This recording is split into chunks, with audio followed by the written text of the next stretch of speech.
Hey guys, it's Matt from Train Sim Society and welcome back to the channel, or welcome if you're new. Oh boy, do I have a lot to talk about today with you. So this was our very first official stream for TSW6, and to be completely honest with you, I have mixed feelings. I went into this pretty optimistic, of course, still cautious. There is a lot that I did like with our Leipzig to Dresden preview, but there's also plenty that has me extremely worried. So we're just over 2 weeks away from early access now at this point, and I really expected things to be further along than we saw in the stream, but instead what we did see felt pretty half finished in some places, and that's not a great sign this close to release. So our stream was hosted by Matt, Jan, as well as Lucas, and they kicked things off with a pre-order breakdown. You know, the typical what's included, what's not, the different package options. Really nothing surprising here, just basically a recap of what we already knew from the reveal. So the first real new look came from the updated UI. We saw it while they were showing off scenarios for Leipzig to Dresden, and I will admit I actually love the new color scheme. It's just very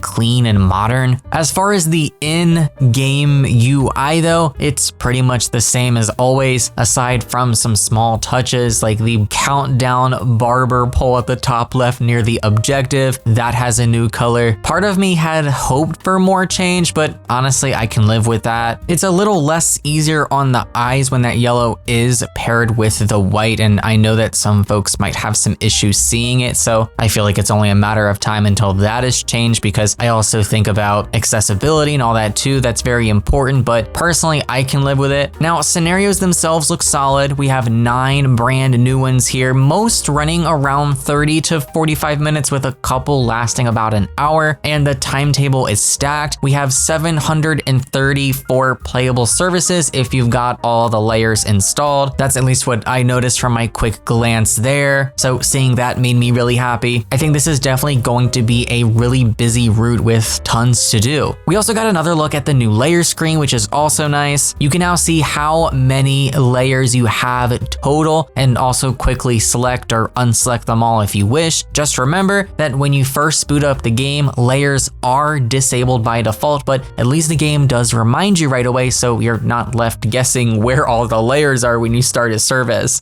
So here's where all the problems start showing their ugly faces. Random events, things like faults, signal delays, speed restrictions, all of which were not running during this first stream. They actually said it's because those aren't ready yet, and I quote them directly, even though we're less than 3 weeks from release, and by the time this video goes up, we're pretty much 2 weeks from early access. This makes me extremely nervous. If they aren't ready to show them off now, are they really going to be polished for launch? And this is the exact same issue I've raised about the dispatcher. Even with random events, it struggled so badly at the end of the ICE run that they did from Leipzig to Dresden, when what seemed like half a dozen trains were stuck at red signals in Dresden because a BR101 just refused to move at a green. All of this is a constant reminder to me that if the dispatcher cannot handle a normal timetable with all of these new shiny core features disabled, how is it going to cope once we add all of those things into the mix? I already knew those were valid concerns to bring up in a previous video, but kind of seeing what we saw in today's stream, or I guess yesterday's stream if this ends up going up on Thursday, I'm very glad I raised those points when I did. Now on a brighter note, we did get to hear the new announcement system, and all of that sounded fantastic to me. They've got this intercom effect layered over the voice, so it doesn't just feel like a dry audio file is being played. You can adjust platform, onboard, and cab announcement volume separately, or even turn them off entirely if you want. There's also a slider for passenger chatter inside the trains. Right now, announcements trigger around 600 to 650 meters before a station, but honestly, I think that should be dynamic. If you're crawling into a station and you're traveling quite a a distance at 30 kilometers an hour or possibly even less, I feel like 600 meters is way too far out. And also, if you're flying in at 100 and you're applying a significant amount of braking force to slow down in time, but you want to go as fast as you can,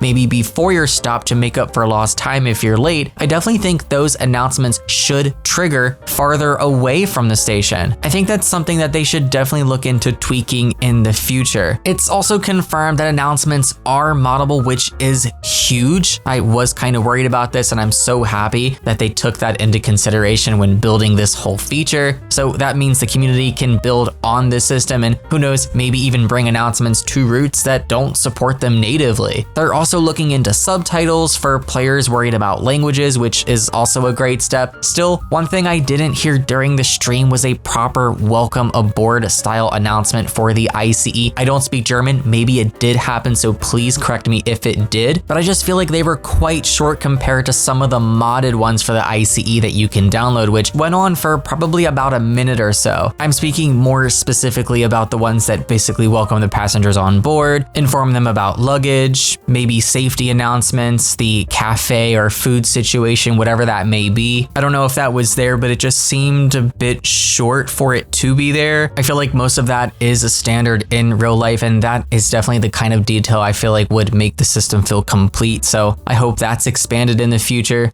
Now, passenger ambience was another highlight for me. You notice it right away. It didn't even feel like they had the sound up too high, but it now scales with how full the train is. But of course, even with that, it wasn't perfect. The chatter was loud and clear up front in the ICE cab, and what is directly behind you? The quiet zone. That's not implemented at all and is an immersion killer. They did mention that they have a planned fix, but not for release. And I keep coming back to this bigger point, passengers still feel unfinished. They need to appear on platforms more reliably, move their mouths when they talk, and just feel alive on the train. The team did say they're working on improvements like fixing conductor mode ticket issues or stopping passengers from leaving the platform right after you close the doors. They've even built new debug tools to track these issues, and all of that stuff is encouraging, but again, most of it sounds like post-release work, so I wouldn't expect any of this, or at least most of this, at launch for TSW6. Now, moving to the trains themselves, the BR294 shunter looked and sounded heavy and clunky with a nice loud horn. I thought that was great. The Talent 2 has updated suspension physics, which did seem great from my first look, but no new updated sounds here for TSW6. They did mention they updated the sounds previously, so maybe that's why there's no sounds. And for the ICET, it's the same story. It's just sounding like recycled audio. That's really disappointing given how iconic these trains are, and there are mods on PC that can improve it. I highly recommend downloading those because they are fantastic, but console players don't have that option, unfortunately. Now, operations on this route also have some quirks. For example, when you start an ICE service out of Leipzig, you'll usually have to uncouple one set before you can move. If you don't, your signal won't clear. Then on arrival, I believe you'll be coupling again. Apparently this is realistic, but it's something you'll be doing a lot. I'm glad that they noted that in the stream, so definitely keep that in mind when playing services. Journey mode has 7 or 8 chapters, I believe, with 63 activities in total, and ICE services are mostly running between Dresden, Riesa, and Leipzig. We also got to look at the brand new Coswig branch. Scenery there looks pretty good to me, and overall the route is at the standard I would expect for modern German content. The only thing that left me wanting more was the lack of clutter along the tracks, especially in busy station areas. I just feel like compared to some of the UK routes and surprisingly some recent US routes, it just feels a little too clean. Like they did a really good job on the Boston to Worcester line and San Bernardino line. The clutter on those routes is just superb. So I guess I was kind of expecting that attention to detail with this, and it just wasn't fully there. The older sections of the route are mostly unchanged, so that's important to note, with only small improvements here and there.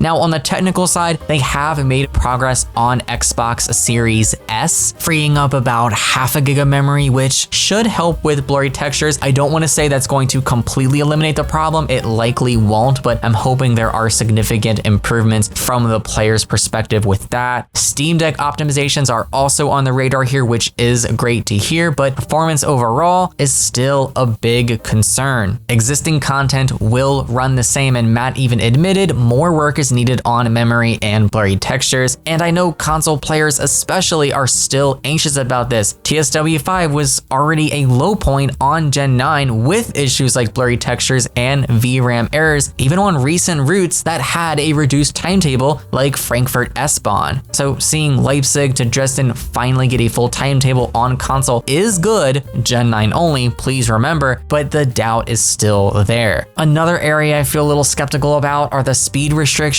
They don't spawn in free roam, but if you continue after a service, they do carry over and AI trains do obey them. That is awesome. They are looking at adding randomized restrictions in free roam later, but that's not coming at launch, so don't expect it. It was asked whether the magnets tied to the speed restrictions will be implemented for base launch, and it's confirmed that won't be ready either. They will come in a post-release patch, so for now you will just see them in the HUD as yellow boxes. That applies to German signaling as well as AWS magnets. They briefly touched on the API 2, which I was hoping they would bring up. It is apparently available now, which I did not know. I was actually waiting for an update, but they have revealed that there are big updates to it coming in TSW6. I definitely think there needs to be documentation so more people actually know about it and also can utilize it. So I hope we have some sort of dedicated article for that, or at least a section in one of our upcoming articles. But I want to talk a little more about the ending of this ICE run. It was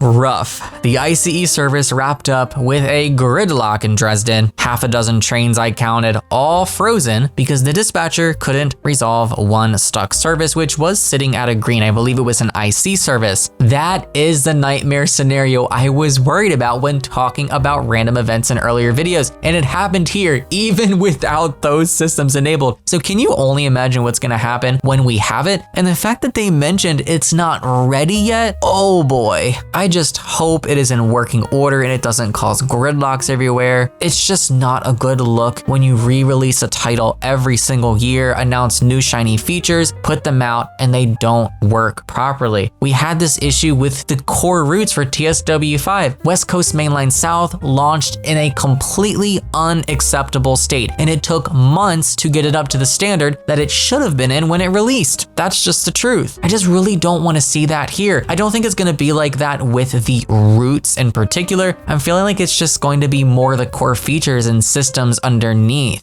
So all in all, there is a lot to like here. The announcement system, the ambience, the sheer number of services, at least on this route, the first route that we got a clear look at, even little touches like suspension physics, but there's just way too much here that is unfinished this close to release. The dispatcher clearly hasn't been updated. Random events aren't ready to show. The sounds, especially on the ICET, are meh. Given this is a recycled train, we definitely should have seen improvements there. The scenery is great, but I just feel like it's missing a bit of clutter. We definitely need fixes for passengers, and the quiet zones in the ICE train are coming later when we shouldn't have to wait for something like that when passenger ambience is being marketed as this new shiny core feature. And you know, when the first proper look at your new game ends with a timetable jammed at red signals, that just doesn't inspire confidence. Now, if the goal of this stream was to convince people on the fence, I don't think it had that effect. I am extremely worried about whether TSW6 is going to be ready in time, and if it isn't, it's really not going to come as a shock to me. Disappointed but not surprised. That's just how I feel. I want to know what you guys are thinking. Do you still feel confident about TSW6? Are you just as nervous as I am seeing all of this 2 weeks out? Or do you have the complete opposite reaction? Are you happy with everything you saw? Share all of your thoughts below. I'm definitely curious and very excited to read them all. Thank you guys so much for clicking and watching. As always, take care and happy rail simming, everyone.